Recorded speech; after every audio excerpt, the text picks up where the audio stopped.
অনুষ্ঠানে লাইভ অনুষ্ঠানে আমি উপস্থিত ছিলাম এবং সেই উপস্থিত থাকার সময় বাংলাদেশ টেস্ট স্ট্যাটাস পেয়েছিল। সো আমি নিজেকে গর্বিত মনে করছি যে ওই দিনটা আমি উপস্থিত ছিলাম এবং সেই টেস্ট ম্যাচটাও খেলেছিলাম। আমি গভীরভাবে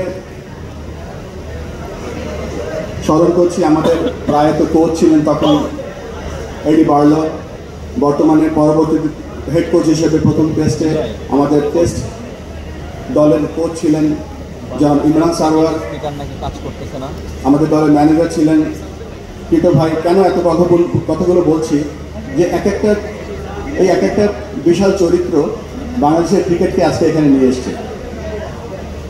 বাংলাদেশের ক্রিকেট আজকে যেখানে দাঁড়িয়ে আছে, আজকে 25 বছরে আমরা পা দিলাম এবং এই 25 বছরে আমাদের অর্জন, আমাদের সাফল্য, আমাদের কিছু ইমপ্রুভমেন্ট এরিয়াস,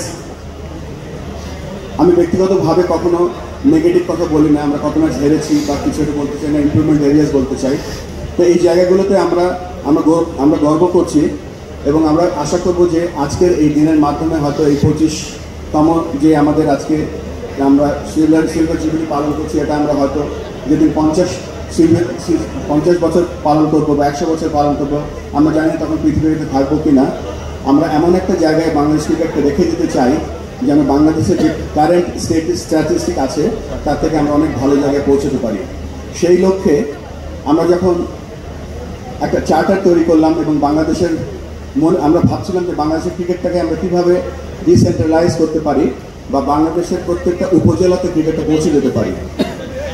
আপনারা যারা খুশি হবেন যে আমরা কিন্তু এই 25 বছরের পূর্তির অনুষ্ঠানটা একটা অনুষ্ঠান ছিল, তবে আমরা লাকি যে আমাদের এই ডিসেন্ট্রালাইজেশন প্রোগ্রাম এবং টেস্ট এই 25 বছরের টেস্ট পূর্তি একসাথে হয়ে যাওয়াতে আমরা অনেক বড় একটা সাফল্য পেয়েছি এবং পেয়ে যাচ্ছি।